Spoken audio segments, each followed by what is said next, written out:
দেখি এই যে সব এসছে, কেমন মামা মামি আর মাসি সবাই এসছে কার্তিক ফেলতে, অসভ্যগুলো সব।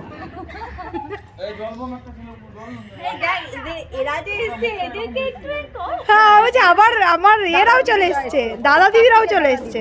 হ্যাঁ 10 দিন আগে থেকে কে কার্তিক ফেলে আগে আমাকে এটা বল। হ্যাঁ রে ঠিক আছে ব্যবস্থা এই যে আমাদের কার্তিকের মেন উদ্যোক্তা মদন সিংহ, শিউলি সিংহ আর পূজা সিংহ। হ্যাঁ আর নিজের করে ফেলতে দেয়নি, নিজের করে ফেলতে দেয়নি। তা ওর বন্ধুরা দিন বলতেছ না কলকাতা থেকে 25 টাকা করে পিস হচ্ছে আলু ভরা রুটি পাওয়া যায়, আলু আর চিকেন হচ্ছে 25 টাকা করে, চিকেন ভরা রুটি। তারপরে তরকারি 5 রকম ভাজা পাওয়া যায়। তাহলে একটু জামা প্যান্টটা পরে দেন, একটা করে খাই, একটু বিলটা দিয়ে চলে আসবে। আমরা যা ঘর চলে যাবো। রুটি বলবো ঠিক আছে অসুবিধা, আরে আমরাও তো ভাজি কি।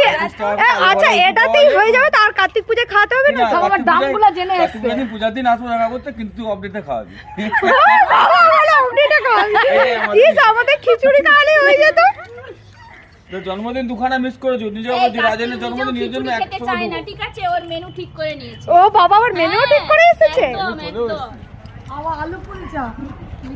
এই যে আমি দাঁড়া আমি দেখবো কি দিয়েছিস তোরা। না না এটা পরে না ভুল হয়ে গেল।